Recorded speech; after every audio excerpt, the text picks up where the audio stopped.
Hey folks, Mike Dawkins from Worldcast Anglers here with your Jackson Hole fly fishing forecast for the last weekend of July. Summer is screaming by. It's hot, it's dry, it's a pretty typical summer afternoon here at the Worldcast Anglers Fly Shop in the greater Jackson Hole and Teton Valley area. We're starting to see some of our summer fisheries or our summer water conditions, start to change, and we're going to start to see some warming water temps and some things as we progress into August and some of those dog days of summer. The good news is we had with so much rain earlier this spring, we have a lot of grass, we have a lot of forage growth and things like that, where I think our terrestrial season is going to be really strong. But we'll get into that later in the fly fishing forecast. Our fly shop happy hour on Friday this week. Remember, buy a dozen, get a dozen free flies. We've got dollar tall boys for those thirsty anglers 21 and over. This week's feature is 50% off all fly lines. So those trash fly lines you've been fishing, for the beginning of summer, it's time to swap those out, get something that casts well, shoots well, floats well, and enjoy the rest of the fishing, the summer and fall fishing season. And then our sale rack is 60% off. So that's Friday at the fly shop for our fly shop happy hour. Looking into this weekend, Palisades Reservoir is 57% of capacity. Jackson Lake still holding strong at 42% of capacity. We saw some subsequential drops coming out of Island Park Reservoir and Palisades Reservoir in these past couple days, which might mean that we're still on that stability scale. Water managers are doing a great job. Thank you very much, considering where we were this time last year. We're light years ahead of our fishing conditions and our consistency. So once again, thanks to those at the Bureau of Rec for providing these long-lasting, steady flows. Saturday, this weekend, it's going to be hot and it's going to be dry. 88 and 54 here in Victor, Idaho at the fly shop. Lots of sunshine. Forecasts are going into the low 90s for the rest of the weekend on Sunday, 91 and 57. So sunscreen, hydrate. Get out there early in the morning or late in the evening in some of those low light periods. Tuesday and Wednesday of next week, we're starting to see our first signs of some precipitation outside of just some afternoon scattered thunder showers. We've got a 50% chance there on Tuesdays, and we've got some highs in the high 70s. So if I was going to be saving up a couple days to get out on the water, it'd probably be Tuesday, Wednesday of next week when we sort of get things to cool off and we get some precipitation. South Fork of the Snake, 11,500 CFS coming out of Palisades Dam, 12,200 CFS there on the lower river. As I was saying, we saw some decreases in flows coming out of the South Fork today from 12.5, 12.7 to around 11.5, 11,500. So, look for some of those areas. I don't expect it to change much.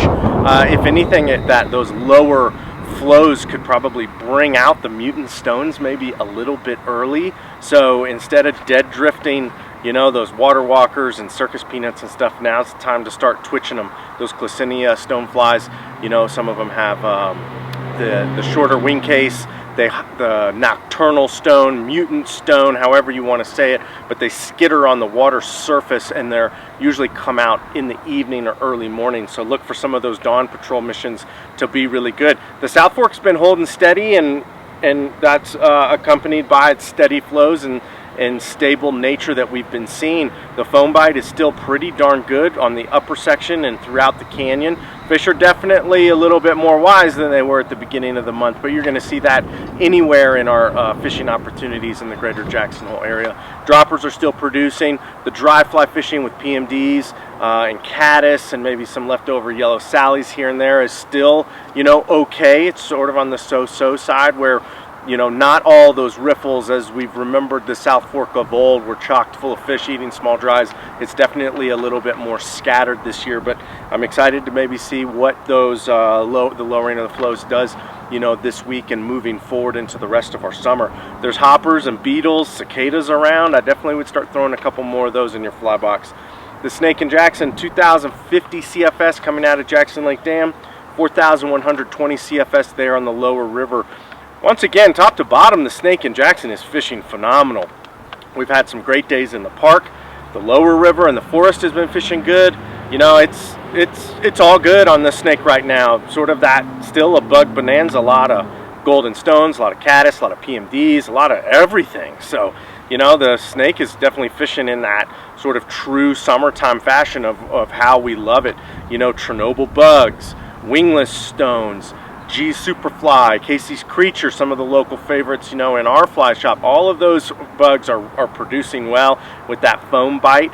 And other times, you know, big parachute Adams, stimulators, parachute PMDs, you know, any of that kind of stuff has been really good in sort of those pickier fish situations. But now's the time that to get on the snake. It's definitely shining in its true summer fashion. The Teton here in Teton Valley, 258 CFS around Driggs, 491 on the lower river. The Teton is definitely, you know, in those lower summer flows. You see the salt is sort of the same way, where things are just stable. Water clarity is super gin clear right now, and we'll be in that situation for the rest of August until we get some precipitation sort of turning things up. So look for that, for the Teton to, you know, continue to fish well, probably in those early morning periods with leftover PMDs, rusty spinners in the spinner fall, caddis, some general attractors. You know, the terrestrial bite should pick up here as, you know, summer progresses, but you definitely probably want to be on the water earlier than later, just for cooler water temps and to be ahead of the general recreational users and traffic. The Henry's Fork, 1,440 CFS up there coming out of the box, 2,110 CFS there on the lower river. You know, with the lower river, we're in that sort of, it gets into the dog days of summer earlier than a lot of our local area rivers and streams. It's at a lower elevation. It doesn't, you know, Ashton Reservoir isn't that deep in comparability to Jackson Lake or Palisades Reservoir or something like that. The dissolved oxygen levels are still pretty darn good. I would concentrate on the early morning periods. I would try to land fish as quick as possible. You know, I'd be on the lookout for some rusty spinners or the PMD spinner fall in the morning, and then I'd be probing around with some hoppers and terrestrials and some things like that there on the lower river. The upper river, 1,440 CFS, is a great flow that's opening up, as I was talking last week, for quick floats in the box. Riverside, Hatchery Ford, Lower Mesa, some of those things that we, you know, pay a lot of attention to earlier in the summer, but during midsummer we don't. These sort of higher flows, higher than average flows, are going to open up all of that stuff. Great dry dropper fishing, Riverside to Hatchery Ford, as well as Lower Mesa. You know, probably still nymphing up in the box with those higher flows, rubber legs, Duracells, bullet quills, Perdigons, stuff like that. Some of those softer areas I'd fish with a dry dropper with maybe a golden stone or a big green drake parachute. And then the ranch has been a little bit spotty too with these higher flows and changes in water levels. The clarity and turbidity has improved, you know, over time, but we're still not seeing, you know, great hatches, but still plenty enough to be busy, plenty enough to get your butts kicked, and plenty enough to catch a couple fish here and there. PMDs, rusty spinners of all sizes, shapes, and forms. You know, maybe a leftover brown drake here and there, and caddis in the beginning of some of the terrestrials. We've got Flat Creek that opens on Monday, August 1st. It's going to open up some more walk wade fishing opportunities. I'd be out there early, and I would be ready with all the terrestrials, you know, on the planet. Those fish have been eating, you know, terrestrials and bugs, you know, for the past month. So I definitely would be ready with hoppers, beetles, ants, you know, maybe some leftover PMDs, you know, things along those lines. The walk wade fisheries are still shining in true summer fashion as well. I fished and camped up on the Grovant last weekend. We had great fishing with smaller foam paired with droppers, PMD attractors, Royal Wolves, Parachute Adams, Parawolves, and stuff like that. And it was a blast, you know, with the 2-weight, 3-weight, or 4-weight to get out and about and walk around and, you know, check out some of our little creeks and streams that makes our fishing area in the greater Jackson Hole region so unique and so special. So do yourself a favor, go check one out this summer. Get off the beaten path. You'll probably be pleasantly surprised, and you'll see something new, you know, and maybe learn a couple things about some new fisheries that you can use as arrows in your quiver later, you know, in future summers and things along those lines. So once again, our happy hour on Friday, 4 p.m. to 8 p.m. Our sale rack is 60% off. This week's feature is 50% off all fly lines, dollar tall boys, buy a dozen, get a dozen free flies on our sale rack is 60%. So thanks for a great month of July. We had some great fishing those past 4 weeks, you know, from salmon flies on the South Fork to the beginning of the Snake and all sorts of stuff. It was a blast, and now we're sort of moving into that latter portion, you know, of the summer season, which can offer some great fishing opportunities as well. Thanks for tuning in.